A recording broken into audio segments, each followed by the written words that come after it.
नमस्ते दोस्तों।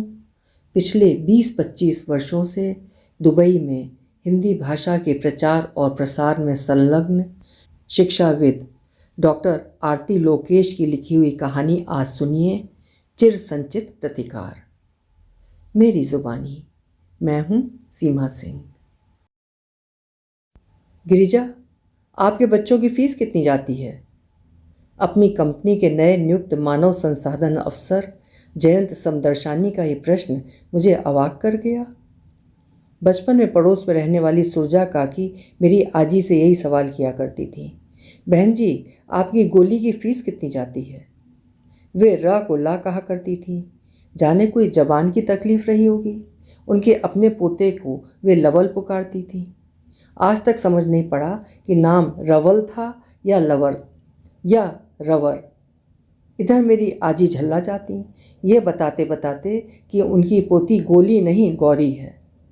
नामों को मटियामेट करना इसकी खानदानी बीमारी है। काकी के जाने के बाद आजी गुस्से से फुफकारती। फिर अगले क्षण काकी का संघर्षशील जीवन वृत्त उन्हें द्रवित कर जाता और वे अपने विष बुझे शब्दों के असर को घटाते हुए बोलती, बड़ी दुखिया है बेचारी। आदमी सिर पर पहले से ही नहीं है।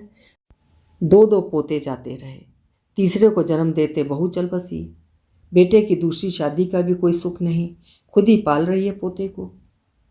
काकी से सुनकर हम सब लवल को लवल ही पुकारते थे। स्कूल में संभवतः उसका कुछ और सभ्य सा नाम रहा होगा जिसकी हमें कोई जानकारी नहीं थी।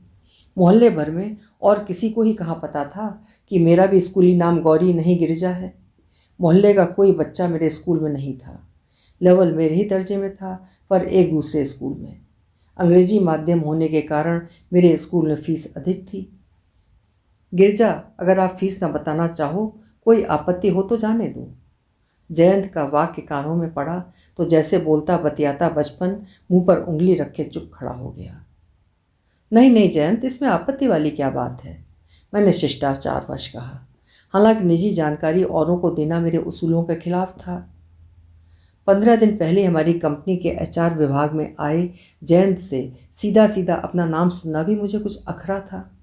मैं 10 साल से कंपनी में सीनियर इंजीनियर थी। मुझे सब गिरजा मैम कहकर पुकारते थे। मेरे वरिष्ठ अधिकारी या आयु में बड़े कर्मचारी भी गिरजा जी कहकर ही संबोधित करते। प्रतिकार में मैंने भी जयंत कहकर ही संबोधित किया। मैं ये जता देना चाहती थी कि मैं किस ओहदे पर हूँ।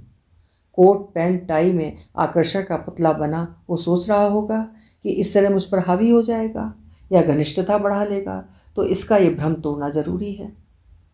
नहीं, आप सोच में पड़ गई। मेरे प्रश्न पर तो मुझे लगा कि आपकी मुश्किल को ख़त्म कर दूं। कहते हुए जयंत ने अपने सामने रखी मोटी सी रिकॉर्ड फाइल खोल ली। वो सौम्यता का देवदूत बन जाना चाहता था। उसका ये दिखावा भी मुझे कुछ खास पसंद नहीं आया था। ऐसी बात नहीं है जयंत जी, यहाँ दुबई में तो सब स्कूल महंगे ही हैं, अपने भारत वाली फीस से कई गुना अधिक। समझ में नहीं आ रहा था कि आप किस उद्देश्य से पूछ रहे हैं, बस इसलिए उत्तर नहीं सूझ रहा था। मैंने गोलमोल जवाब दिया। मेरे संस्कारों ने इस बार मुझे रोक लिया था, इस सरल साधारण मनुष्य को अपने बड़ेपन के एहसास से दबाने की चेष्टा से। मेरे व्यवहार से उत्साहित जयंत ने भी अपनी फाइल बंद की और पुनः मुझसे मुखातिब हो गया। बात यह है कि जल्दी फैमिली को भी बुला रहा हूँ। वीज़ा लगने की कार्रवाई शुरू कर दी है। बच्चों को किस स्कूल में दाखिला दिलाऊं तय नहीं कर पा रहा हूँ, तो सोचा कि क्यों ना गिरजा की मदद ले ली जाए। वो ऐसे बोला जैसे बड़ी पहेली सुलझा रहा हो, करोड़ों के नाम वाली। जयंत का निहायत ही बेतकल्लुफ पना मुझे सुहा नहीं रहा था। आखिर किस हक से वो मुझे मेरे प्रथम नाम से पुकारे जा रहा है? मिसेस सुरैया भी तो कह सकता था। मेरी ही क्यों, ना चाहते हुए भी मेरे अंदर का प्रश्न फुदक कर बाहर प्रकट हो गया। कुलबुलाहट मुझे बचपन से ही तंग किया करती है। मेरे पेट में बात नहीं पचती थी और दिमाग में संशय, दोनों बाहर उड़ेल देती हूँ। इस क्यों का क्या मतलब है भाई? तुम मुझे हम उम्र सी लगी। मेरे ख्याल से तुम्हारे बच्चे मेरे बच्चों की उम्र के होंगे। कहकर एक प्रश्न सूचक दृष्टि उसने मेरे चेहरे पर स्थिर कर दी। फिर आगे जोड़ा, बाकी मुझे स्टाफ में अपने इंडियन लोग भी कम ही दिखे। हालांकि मैं इस तुम के संबोधन से भी नाखुश थी, फिर भी ठठाकर हंस दी। हम भारतीय हर जगह भारतीयों को ही ढूंढा करते हैं। ये नॉस्टैल्जिया का ही एक प्रकार है। विदेश में भी आंखें तलाश करती रहेंगी भारतीय व्यंजन, परिधान, बोली, स्कूल, कॉलोनी आदि आदि। उम्र के पचड़े में मत पड़िए जयंत जी। वैसे यहाँ 1 दिरहम में इंडिया के 20 रुपये आते हैं। वैसे ही यहाँ उम्रों का हिसाब है। मैं उसे उसके नए होने का किसी तरह एहसास करा देना चाहती थी। मतलब? वो मानो आश्चर्य से उछल पड़ा। मतलब छोड़िए, मतलब की बात बताइए। आपके बच्चे किस किस क्लास में हैं? बेटा 6ठी में और बेटी 5वीं में। जयंत की उत्सुकता बढ़ गई थी। वो बहुत ध्यान से मुझे सुन रहा था। और आप रह कहाँ रहे हैं, दुबई या शारजाह? शारजाह में। जयंत की सारी इंद्रियां मेरी मुखाकृतियों को पढ़ लेने को आतुर थीं। मैंने अपना मास्क ठोड़ी तक नीचे कर उसकी दुविधा को कम किया और कहा, तो जयंत जी, आपकी समस्या खत्म समझिए। शारजाह में NDPS बहुत अच्छा स्कूल है, फीस भी वाजिब है। स्कूल के पाठ्यक्रम, गतिविधियां आदि की जो जानकारी मैं दे सकती थी सब एक सांस में दे डाली। आपके बच्चे भी इसी स्कूल में है गिरिजा? वो इतनी जल्द समाधान पाकर खुश था। उससे बात करते हुए मैं जितना जी और क्रिया में ईए पर दबाव डालती थी, वो उतना ही गिरजा गिरजा पुकार कर मुझे जाने क्यों जतावा देकर असहज करता जाता था। नया होने के बावजूद लेश मात्र भी संकोच न था उसमें। उसकी इस फ्रैंकनेस को मैं उच्छृंखलता ही कह सकती थी। नहीं, मेरे बच्चे 10वीं और 8वीं में हैं। वे दूसरे स्कूल में हैं। कहते कहते मैं अनमनी सी हो उठी और बिना कुछ आगे सुने कहे वहाँ से निकल गई। मेरी कोशिशें उसे अपने लायक तहजीब सिखाने में विफल रही थीं। जैन से बात करते हुए चाहे अनचाहे बचपन दामन से सटा वहीं टिका रहा था। मैं आचार दफ्तर में मुल्किया रिन्यू करने के कागज़ जमा करके बाहर निकली तो बचपन मेरी लटों में अटक कर पलकों के आगे आगे चलने लगा। लवल की माँ के देहांत के बाद सुरजा काकी ही उसे पाल पोस रही थी। कुछ वर्षों में लवल के पिता दूसरी दुल्हन ले आए थे। हमारे समाज में विधवा होना पाप है, पर दुहाजू या विधुर होने जैसा पुण्य नहीं है। दूसरा पति एक नहीं मिलता, पर दूसरी पत्नी कई मिल जाती हैं। नई दुल्हन वसुधा आंटी के नाम से जानी जाती थी। वे पढ़ी लिखी थीं। उन्हें अपनी पढ़ाई लिखाई का बहुत गुमान था। ऐसा मैंने बचपन में अपने घर में सुना था। वे जीवन बीमा कंपनी में काम करती थीं।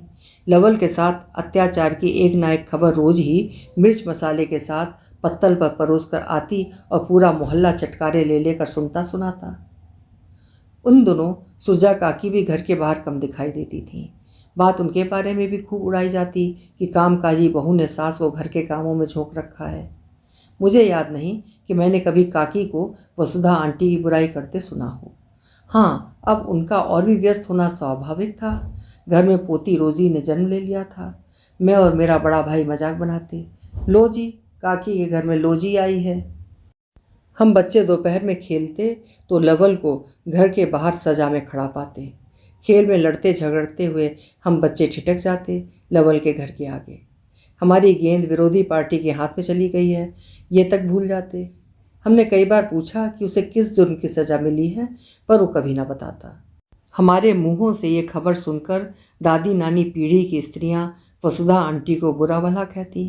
कभी दही के लिए जामुन मांगने आती हुई या हलवाई की दुकान तक जाती सुरजा काकी इन बुजुर्ग स्त्रियों के हत्थे चढ़ जाती तो वे कुरेद कुरेद कर काकी की आत्मा को खोद डालती। मुझे खूब याद है कि सुरजा काकी कभी बताती कि दूध न पीने पर बहू ने उसे घर से बाहर निकाला था, या फिर नए पर्दों से खाने के हाथ पोंछने पर, या कभी क्रॉकरी तोड़ने पर। बुजुर्ग स्त्रियों की फिर से हाय हाय शुरू हो जाती कि हाय रे, इन आजकल की जनानियों की पढ़ाई लिखाई को आग लगे। बालक को बालक ही नहीं समझती, है तो आखिरकार सौतेली ही ना। अपनी माँ होती तो छाती से लगा कर रखती। ऐसी जरा जरा सी बातों पर धूप में खड़ा कर देती क्या?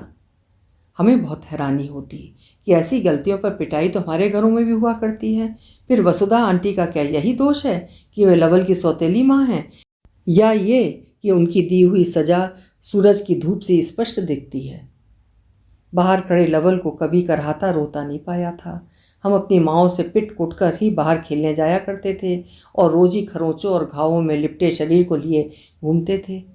लवल के गाल पर थप्पड़ या शरीर पर चोट का निशान न होना इस बात का सबूत था कि उसके ऊपर कभी हाथ नहीं उठाया गया था। 4 साल की होते ही रोज़ी भी स्कूल जाने लगी।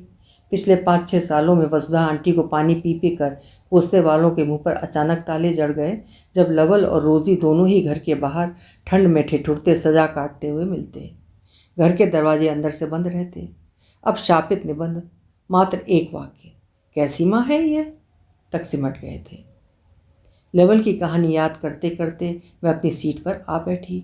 मैंने अपना ईमेल का पिटारा खोला। दुबई क्रीक को आगे बढ़ाने के प्रपोज़ल को अगले सप्ताह प्रेजेंट करना था। उसका रिमाइंडर आया पड़ा था। एक ट्रेनिंग के लिए इज़राइल जाने के लिए डिटेल्स की भी मेल थी। मैंने पहले प्रपोज़ल वाले पीपीटी पर काम करना शुरू कर दिया। यह टेंडर हासिल करना कंस्ट्रक्शन कंपनी से ज़्यादा मेरी अपनी तरक्की के लिए आवश्यक था। क्रीक के किनारे वॉकिंग ट्रैक और पार्क के निर्माण और झूलों का हिसाब जोड़ते जोड़ते एक पुराना हिसाब अपनी बही लेकर मस्तिष्क की स्मृतियों में खुल गया।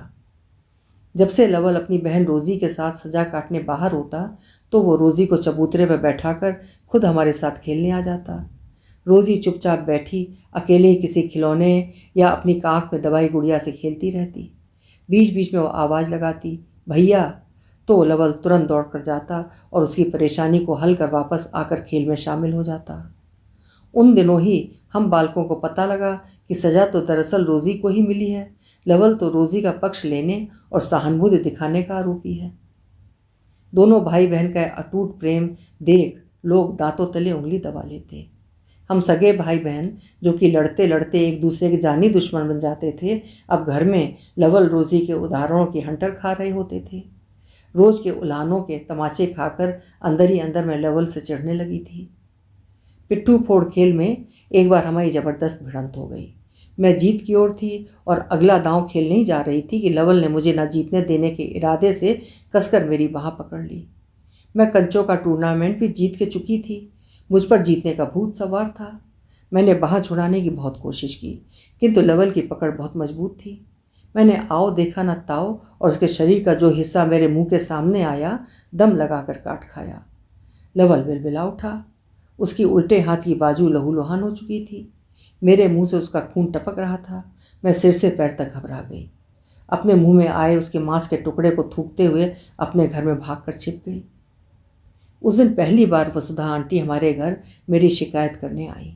इससे पहले वो मोहल्ले में किसी के घर नहीं गई थी, किसी शादी ब्याह तक में नहीं।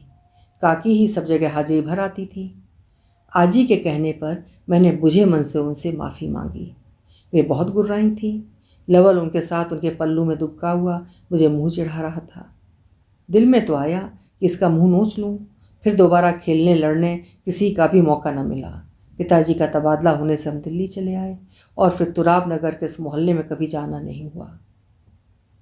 किसी तरह अपनी स्मृतियों के प्रवाह पर मैंने काबू किया और शुक्रवार की छुट्टी का पूरा दिन लगाकर पावर पॉइंट तैयार किया। शनिवार को छुट्टी होने के बावजूद ऑफिस बुलाया गया था। घर से निकलते समय ईमेल नोटिफिकेशन में ही मैंने पढ़ लिया कि मुझे अगले हफ्ते इज़राइल भेजा जा रहा है। जयंत की मेल से मेरा क्रोध उफान पर था। शनिवार को हमारी किसी क्लाइंट से मीटिंग तो होती नहीं थी, सो हम सब कैजुअल कपड़ों में ही ऑफिस आ जाते थे। मैं गुस्से में पैर पटकते हुए जयंत के कमरे में पहुंची। वो आधी बाजू की टी शर्ट में बिल्कुल पहचाना नहीं जा रहा था। उसकी बाजू पर किसी गहरी चोट का निशान साफ दिख रहा था। मेरी निगाह ने चोट से चेहरे की यात्रा तय की और स्मृतियों ने उस पर हुए जुल्मों से जख्म की। लवल, मेरे शब्द मारे गुस्से के जैसे मुंह में अटक गए। ऑफिस की पिछली सारी घटनाएं कौंधने लगी। गौरी, वो चहका। उसने मुझे पहचानते हुए एक भरपूर मुस्कान बिखेरी। अच्छा, तो तुमने मुझे पहचान लिया था और इस चोट का प्रतिकार तुमने मेरे कैरियर पर चोट करके लिया। छी लवल, तुम इतना गिर सकते हो। तुमने मुझसे प्रेजेंटेशन छुड़वा कर किसी और को दे दिया और मुझे इज़राइल जाने वाली लिस्ट में डाल दिया। How dare you. इस प्रेजेंटेशन पर मेरी तरक्की टिकी हुई थी और वो खिसका कर तुमने ले लिया ना अपनी इस बाह का बदला। मैं गुस्से से चिल्ला रही थी। जयंत अपनी कुर्सी से उठा और मेरी बाह कसकर पकड़ ली। मैं तमतमा उठी। इसकी इतनी हिम्मत। मैं आपे से बाहर हो गई। शायद उसे तमाचा जड़ देती अगर शोर सुनकर चपरासी ना आ गया होता। गिरजा जी, अगर बदला ही लेना होता तो कब का ले लिया होता। मैं तो पहली मुलाकात में ही आपको पहचान गया था। बहुत मौके थे मेरे पास। आपको शायद पता नहीं कि दुबई क्रीक वाले प्रोजेक्ट का टेंडर हम भर नहीं रहे हैं। वो कंपनी के सिस्टर कंसर्न को दे दिया गया है। आपने मेल भी शायद पूरी नहीं पढ़ी। आपको प्रमोशन देकर प्लांट मैनेजर की ट्रेनिंग के लिए वहाँ भेजा जा रहा है, कहकर उसने मेरी बाँह झटक दी। मैं वहीं जड़ हो गई। जयंत तो प्रतिकार के आकार से बहुत बड़ा हो गया था। शायद मुझे अपने बचपन के चिर संचित आघातों के बौनेपन से उबरने की जरूरत थी। अभी आप सुन रहे थे आरती लोकेश जी की लिखी हुई एक बहुत सुंदर और उम्दा कहानी, चिर संचित प्रतिकार। उम्मीद है कहानी आपको बहुत पसंद आई होगी। कल फिर मिलेंगे। हिंदी की श्रेष्ठ कहानियाँ सुनते रहने के लिए मेरे चैनल्स को सब्सक्राइब जरूर करिए, लाइक करिए और शेयर भी करिए। बहुत बहुत धन्यवाद।